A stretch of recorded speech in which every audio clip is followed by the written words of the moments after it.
Jimmy Wanjigi ne ochako limbe mare mar ndalo ang'wen e gwenge mag Luo Nyanza e kaunti ma Kisumu odiochieng' manyoro.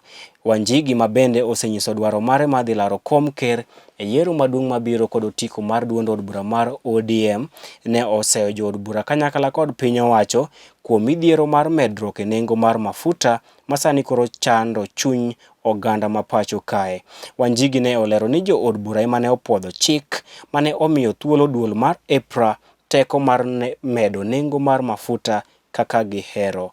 Wanjigi bende ne ochayo moko kuom jotelo mag duond od bura mar ODM ma owacho ni temo ketho lek mare mar dhi laro kom ker kod otiko mar ODM.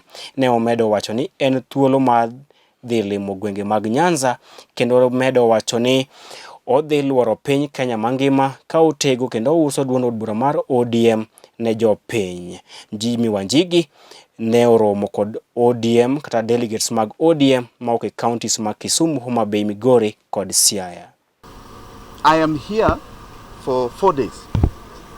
Today I'm in Homa Bay, tomorrow I'm in Migori, on Saturday I'm in Siaya, and Sunday I'll be back here in Kisumu City.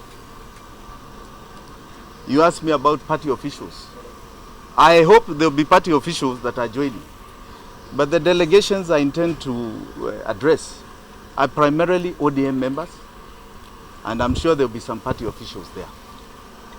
There was some letter I saw flying around from some official here, I don't know what he was calling himself, saying that, oh, they don't know of my visit.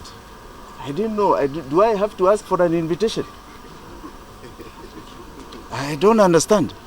I need an invitation. I need to ask people whether I'm welcome somewhere. This is a free republic. I'm an ODM member. I can travel anywhere in this land to popularize this party the best way I know. I am a die-hard member of this party, and nobody should try and restrict me from my movements. This burden of fuel price means that our current cost of our food basket, which is 50% of our incomes, average 50% of our incomes, which is the second highest in the world, second to Nigeria, and I'm saying the world, not Africa, is going to increase.